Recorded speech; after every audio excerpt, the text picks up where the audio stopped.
SAWAC Radio, Veritas Audire, transmitiendo desde Zapotlán de Juárez Hidalgo, presenta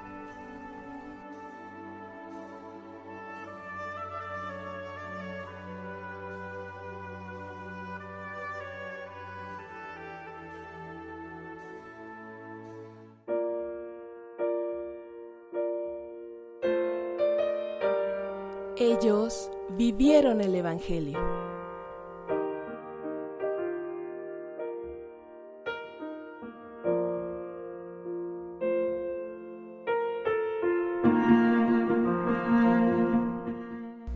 ¿Qué tal? Es un gusto estar nuevamente con ustedes a través de los micrófonos de SAWAC Radio, iniciando el penúltimo mes de este 2017 para compartirles la vida de un hombre que tomó muy en serio las palabras de Jesús.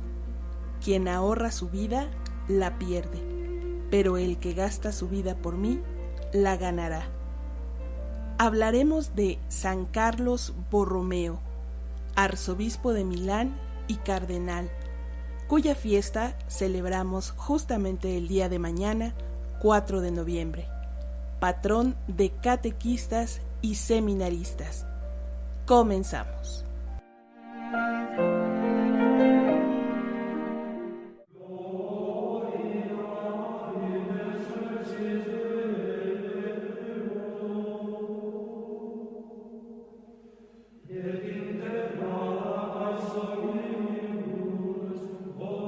Entre los grandes hombres de la Iglesia que en los días turbulentos del siglo XVI lucharon por llevar a cabo la verdadera reforma que tanto necesitaba la Iglesia y trataron de suprimir mediante la corrección de los abusos y malas costumbres los pretextos que aprovechaban en toda Europa los promotores de la falsa reforma. Ninguno fue ciertamente más grande ni más santo que el cardenal Carlos Borromeo. Junto con San Pío V, San Felipe Neri y San Ignacio de Loyola, es una de las 4 figuras más grandes de la Contrarreforma. Era un noble de alta alcurnia. Su padre, el conde Gilberto Borromeo, se distinguió por su talento y sus virtudes. Su madre, Margarita, pertenecía a la noble rama milanesa de los Médicis. Un hermano menor de su madre llegó a ceñir la tiara pontificia con el nombre de Pío IV. Carlos era el segundo de los varones entre los 6 hijos de una familia. Nació en el castillo de Arona, junto al lago Maggiore, el 2 de octubre del año 1538. Desde los primeros años dio muestras de gran seriedad y devoción. A los 12 años recibió la tonsura y su tío, Julio César Borromeo, le cedió la rica abadía benedictina de San Gracián y San Felino en Arona, que desde tiempo atrás estaba en manos de la familia. Se dice que Carlos, aunque era tan joven, recordó a su padre que las rentas de ese beneficio pertenecían a los pobres y no podían ser aplicadas a gastos seculares, excepto lo que se emplease en educar para llegar a ser un día digno ministro de la Iglesia. Después de estudiar el latín en Milán, el joven se trasladó a la Universidad de Pavia, donde estudió bajo la dirección de Francisco Alciati, quien más tarde sería promovido al cardenalato a petición del santo. Carlos tenía cierta dificultad de palabra y su inteligencia no era deslumbrante, de suerte que sus maestros le consideraban como un poco lento. Sin embargo, el joven hizo grandes progresos en sus estudios. La dignidad y seriedad de su conducta hicieron de él un modelo de los jóvenes universitarios que tenían la reputación de ser muy dados a los vicios. El conde Gilberto solo daba a su hijo una parte mínima de las rentas de su abadía, y por las cartas de Carlos podemos ver que atravesaba frecuentemente por periodos de verdadera penuria. pues su posición le obligaba a llevar un tren de vida de cierto lujo. A los 22 años, cuando sus padres ya habían muerto, obtuvo el grado de doctor. Enseguida retornó a Milán, donde recibió la noticia de que su tío, el cardenal de Médicis, había sido elegido papa en el cónclave de 1559, a raíz de la muerte de Pablo IV.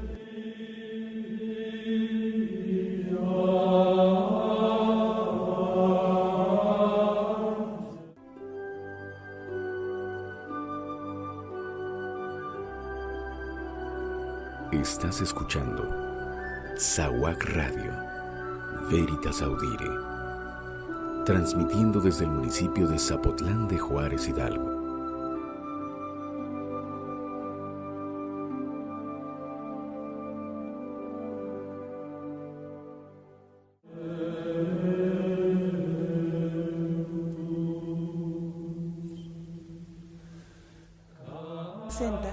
El nuevo papa hizo a su sobrino cardenal diácono y el 8 de febrero le nombró administrador de la sede vacante de Milán, pero en vez de dejarle partir, le retuvo en Roma y le confió numerosos cargos. En efecto, Carlos fue nombrado en rápida sucesión legado de Bolonia, de la Romaña y de la Marca de Ancona, así como protector de Portugal, de los Países Bajos, de los cantones católicos de Suiza y además de las órdenes de San Francisco, del Carmelo, de los Caballeros de Malta y otras más. Lo extraordinario es que de todos esos honores y responsabilidades recaían sobre un joven que no había cumplido aún 23 años y era simplemente clérigo de órdenes menores. Es increíble la cantidad de trabajo que San Carlos podía despachar sin apresurarse nunca, a base de una actividad regular y metódica. Además, encontraba todavía tiempo para dedicarse a los asuntos de su familia, para oír música e incluso para hacer ejercicio. Era muy amante del saber y lo promovió mucho entre el clero, para lo que fundó en el Vaticano, con objeto de instruir y deleitar a la corte pontificia, una academia literaria compuesta de clérigos y laicos, algunas de cuyas conferencias y trabajos fueron publicados en las obras de San Carlos con el título de Noctes Vaticanae. Entonces, juzgó necesario atenerse a la costumbre renacentista que obligaba a los cardenales a tener un palacio magnífico, una servidumbre muy numerosa y a recibir constantemente a los personajes de importancia, teniendo una mesa a la altura de las circunstancias. Pero en su corazón estaba profundamente desprendido de todas esas cosas. Había logrado mortificar perfectamente sus sentidos y su actitud era humilde y paciente. Muchas almas se convierten a Dios en la adversidad. San Carlos tuvo el mérito de saber comprobar la vanidad de la abundancia al vivir en ella, y gracias a eso, su corazón se despegó cada vez más de las cosas terrenas. Había hecho todo lo posible por prever al gobierno de la diócesis de Milán y remediar los desórdenes que había en ella. En este sentido, el mandato del Papa de que se quedase en Roma le dificultó un poco la tarea.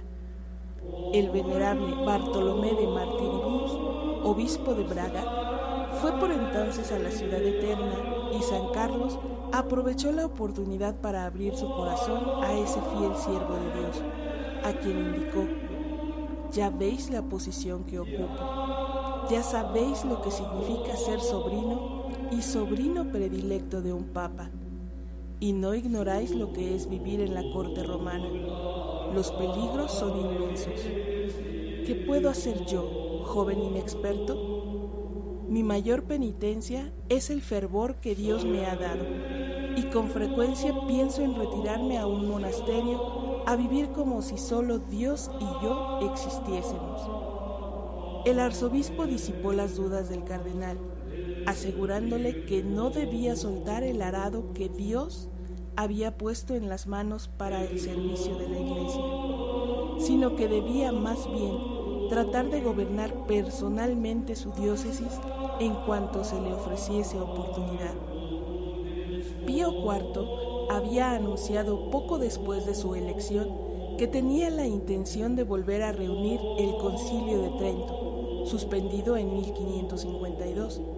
San Carlos empleó toda su influencia y su energía para que el pontífice llevase a cabo su proyecto, a pesar de que las circunstancias políticas y eclesiásticas eran muy adversas. Los esfuerzos del cardenal tuvieron éxito y el concilio volvió a reunirse en enero de 1562. Durante los 2 años que duró la sesión, el santo tuvo que trabajar con la misma diplomacia y vigilancia que había empleado para conseguir que se reuniesen. Varias veces estuvo a punto de disolverse la asamblea, dejando la obra incompleta, pero con su gran habilidad y con el constante apoyo que prestó a los legados del Papa, logró que la empresa siguiese adelante. Así pues, en las 9 reuniones generales y en las numerosísimas reuniones particulares se aprobaron muchísimos de los decretos dogmáticos y disciplinarios de muchísima importancia. El éxito se debió a San Carlos más que a cualquier otro de los personajes que participaron en la asamblea, de suerte que pudiese decirse que él fue director intelectual y el espíritu rector de la tercera y última sesión del Concilio de Trento. En el curso de las reuniones murió el conde Federico Borromeo, con lo cual San Carlos quedó como jefe de su noble familia, y su posición se hizo aún más difícil. Muchos supusieron que iba a abandonar el estado clerical para casarse, pero el santo ni siquiera pensó en ello. Renunció a sus derechos en favor de su tío Julio y se ordenó sacerdote en el año 1563. 2 años más tarde recibió la consagración episcopal, aunque no se le permitió trasladarse a su diócesis. Además de todos sus cargos, se le confió la supervisión de la publicación del Catecismo del Concilio de Trento y la reforma de los libros litúrgicos y de la música sagrada. Él fue quien encomendó a Palestrina la composición de la Misa Papae Machieli. Milán, que había estado durante 80 años sin obispo residente, se hallaba en un estado deplorable. El vicario de San Carlos había hecho todo lo posible por reformar la diócesis con la ayuda de algunos jesuitas, pero sin gran éxito. Finalmente, San Carlos consiguió permiso para reunir un concilio provisional y visitar su diócesis. Antes de que partiese, el Papa le nombró legado a Latere para toda Italia. El pueblo de Milán le recibió con el mayor gozo y el santo predicó en la catedral sobre el texto: con gran deseo he deseado comer esta Pascua con ustedes.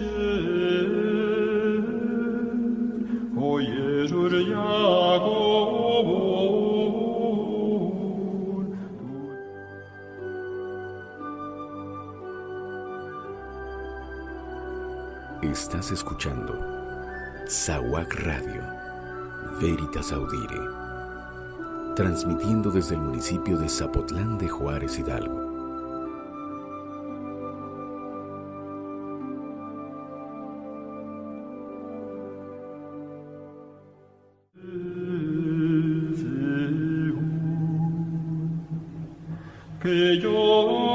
A observancia de los decretos del Concilio de Trento sobre la disciplina y la formación del clero, sobre la celebración de los divinos oficios, sobre la administración de los sacramentos, sobre la enseñanza dominical del catecismo y sobre muchos otros puntos, fueron tan atinados que el Papa escribió a San Carlos para felicitarle.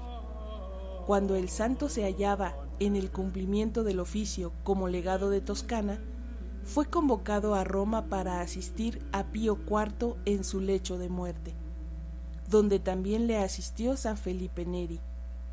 El nuevo Papa, Pío V, pidió a San Carlos que se quedase algún tiempo en Roma para desempeñar los oficios que su predecesor le había confiado, pero el santo aprovechó la primera oportunidad para rogar al Papa que le dejase partir, y supo hacerlo con tal tino que Pío V le despidió con su bendición. San Carlos llegó a Milán en abril de 1556 y enseguida empezó a trabajar enérgicamente en la reforma de su diócesis. Su primer paso fue la organización de su propia casa, puesto que se consideraba el episcopado como un estado de perfección. Se mostró sumamente severo consigo mismo. Sin embargo, supo siempre aplicar la discreción a la penitencia para no desperdiciar las fuerzas que necesitaba en el cumplimiento de su deber, de suerte que aun en las mayores fatigas conservaba toda su energía.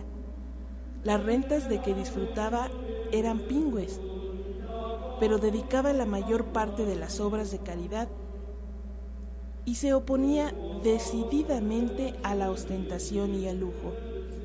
En cierta ocasión en que alguien ordenó que le calentasen el lecho, el santo dijo sonriendo: la mejor manera de no encontrar el lecho demasiado frío es ir a él más frío de lo que pueda estar. Francisco Panigarola, obispo de Asti, dijo en la oración fúnebre por San Carlos: de sus rentas no empleaba para su propio uso más que lo absolutamente indispensable. En cierta ocasión en que le acompañé a una visita del valle de Mesolcina, que es un sitio muy frío, lo encontré por la noche estudiando vestido únicamente con una sotana vieja. Naturalmente le dije que si no quería morir de frío, tenía que cubrirse mejor, y él sonrió al responderme: no tengo otra sotana. Durante el día estoy obligado a vestir la púrpura cardenalicia, pero esta es la única sotana realmente mía, y me sirve lo mismo en el verano que en el invierno. Cuando San Carlos se estableció en Milán, vendió la vajilla de plata y otros objetos preciosos en 30,000 coronas, suma que consagró íntegramente a socorrer a las familias necesitadas. Su limosnero tenía orden de repartir entre los pobres 200 coronas mensuales, sin contar las limosnas extraordinarias que eran muy numerosas. La generosidad de San Carlos dejó un recuerdo imperecedero. Por ejemplo, supo ayudar tan liberalmente al colegio inglés de Douai que el cardenal Allen solía llamar a San Carlos fundador de la institución. Por otra parte, el santo organizó retiros para su clero.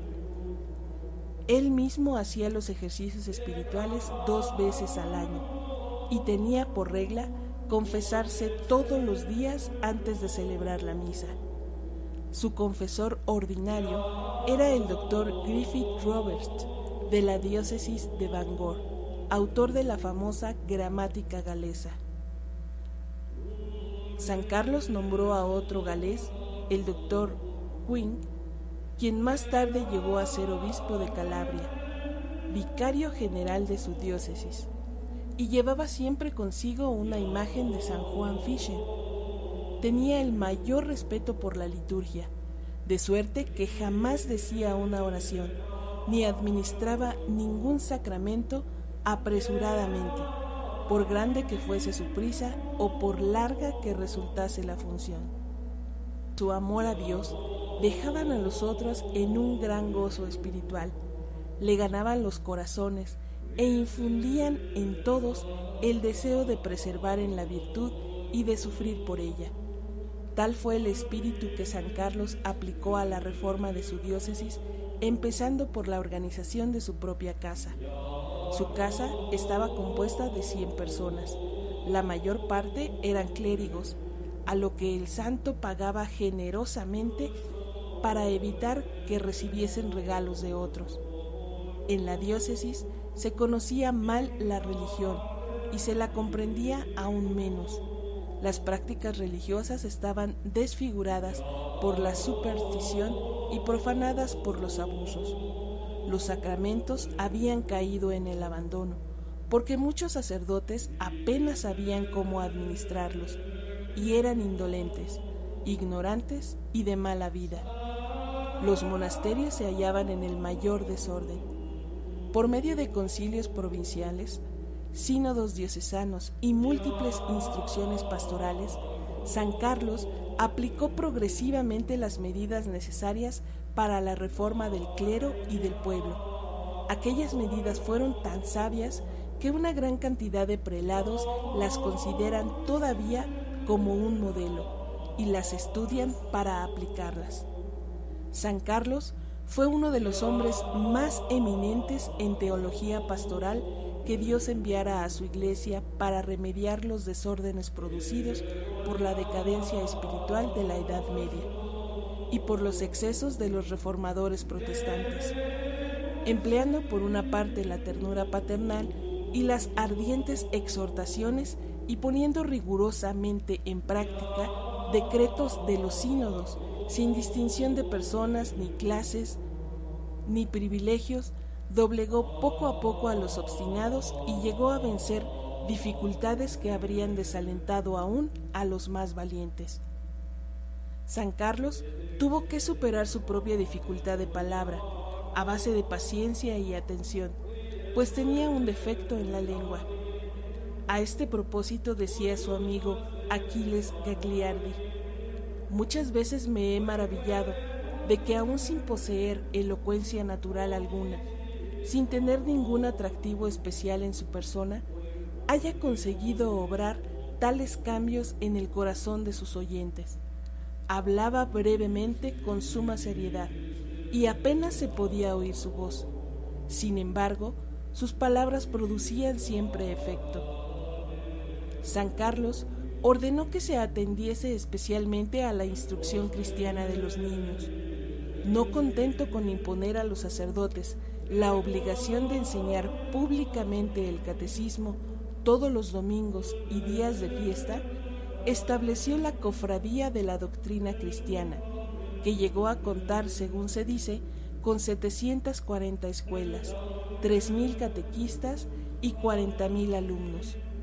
Así pues, San Carlos fundó las escuelas dominicales, 2 siglos antes de que Roberto Raikes las introdujese en Inglaterra para los niños protestantes.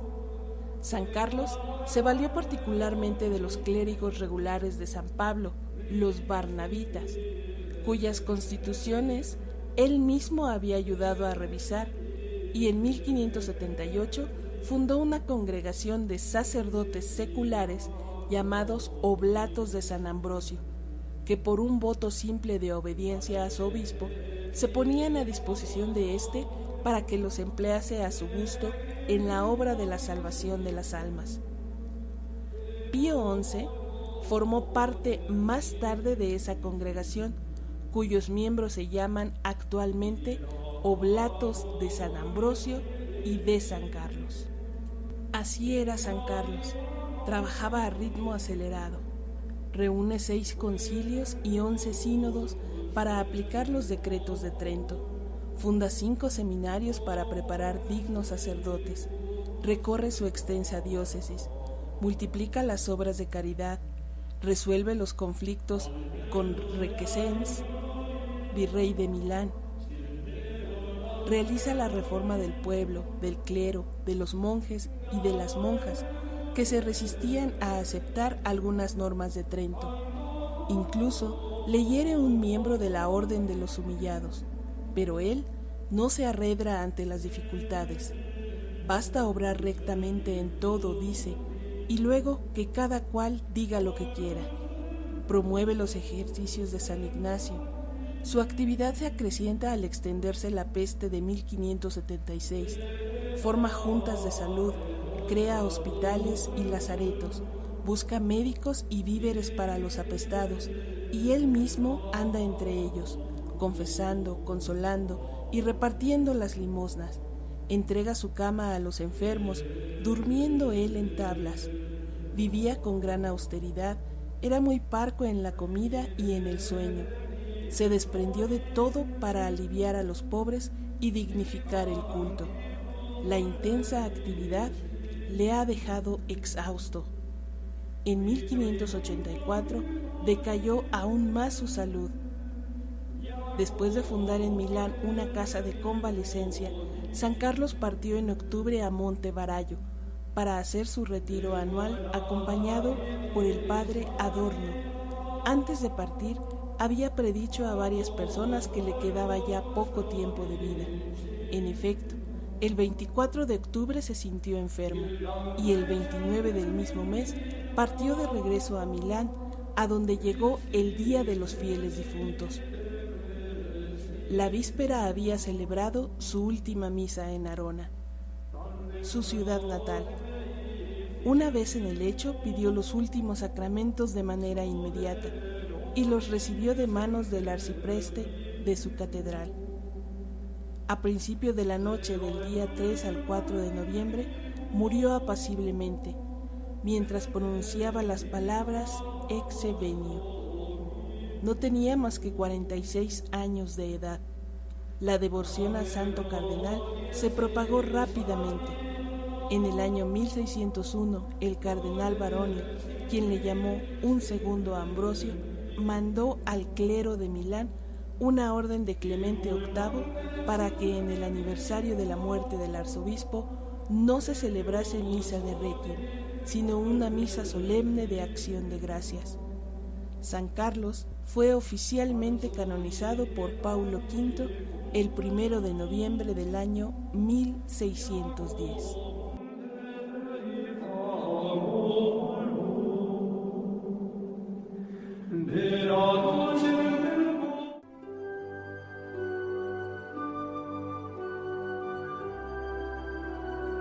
Estás escuchando SAWAC Radio, Veritas Audire, transmitiendo desde el municipio de Zapotlán de Juárez, Hidalgo.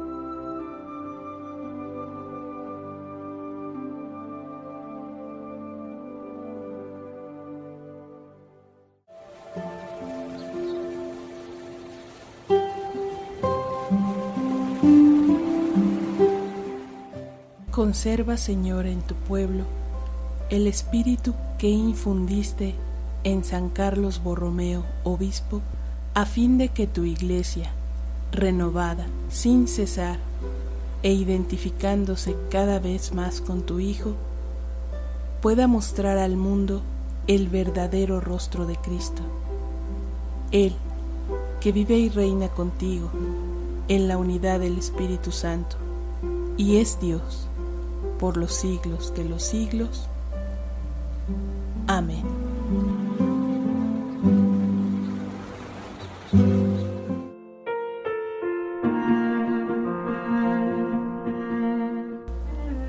Esta es la vida de Carlos Borromeo, hombre entregado, preocupado por la evangelización y preparación de los niños, responsable del contenido del catecismo, evangelizador e incansable, cuya vida dedicó por completo al servicio. De ahí que se le considere patrono de los catequistas y seminaristas, a quienes desde aquí enviamos nuestro más sincero agradecimiento. A los responsables de esa primera preparación, a los que fueron, a los que son y a los que les falta ese poquito para decidirse a entrar al servicio, ya sea como catequistas o como seminaristas. Y una vez que hemos concluido estas celebraciones de Día de Muertos y de Todos Santos, quisiera compartirles una reflexión que me hicieron llegar y que me dejó pensando mucho en nuestras actitudes. Dice así: el ser humano es extraño, se pelea con los vivos y lleva flores para los muertos, lanza a los vivos a la calle y pide un buen lugar para los muertos, se aparta de los vivos y se mira desesperado cuando estos mueren. Queda años sin conversar con un vivo y se disculpa y hace homenajes cuando éste muere. No tiene tiempo para visitar al vivo, mas tiene todo el día para ir al velorio del muerto. Critica, habla mal, ofende al vivo, mas lo santifica cuando éste muere. No le hace caso, no lo abraza, no se importa con los vivos, mas se autoflagela cuando éstos mueren. A los ojos ciegos del hombre, el valor del ser humano está en su muerte y no en su vida. Sería bueno que repensáramos esto en cuanto estamos vivos. Mucho que pensar, ¿no creen? Pero sobre todo, mucho más por actuar. Recuerden que estamos pendientes de recibir sus comentarios, sus mensajes en nuestras redes sociales, en nuestro correo electrónico sawacradio@gmail.com. Y no se olviden, donde nos veamos, platíquenme de Carlos Borromeo. ¡Adiós!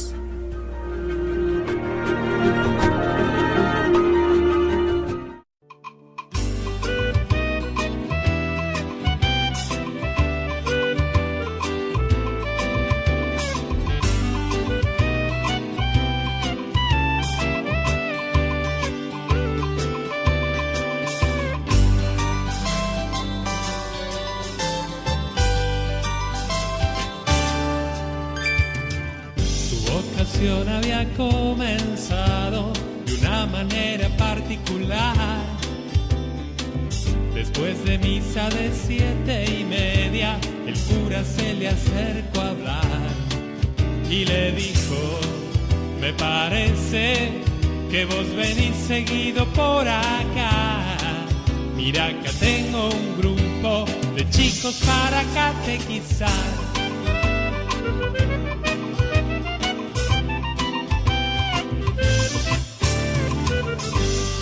Sala había un chiquito que no paraba de preguntar. Es que su abuela era protestante y el padre testigo de Jehová. Y entre preguntas sobre María, los santos y la infalibilidad de papá, él se preguntaba: ¿quién me mandó a venir acá? Pero igual volverá, porque él sabe en quién va a confiar. Llenará su corazón con la fuerza que da la oración. Es capaz de creer en un mundo que no quiere entender que hay un Dios que es amor y su vida entera transformó.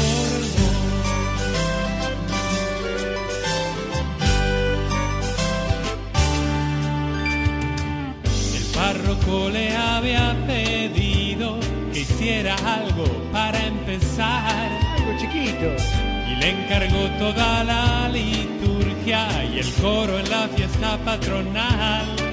Y en su casa le pregunta: a ver cuándo te vemos por acá. Lleva tu cama a la parroquia y quédate a dormir allá.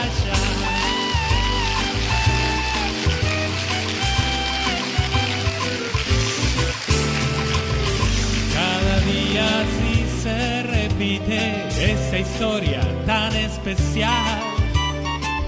El catequista atrás del pupitre y 20 monstruos que atacarán con preguntas incisivas y algún objeto contundente más.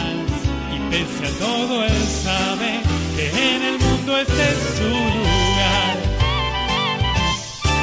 Y otra vez volverá, porque él sabe en quién va a confiar. Llenará su corazón con la fuerza que da la oración. Es capaz de creer en un mundo que no quiere entender que hay un Dios que es amor y su vida entera transformó. Y tu vida entera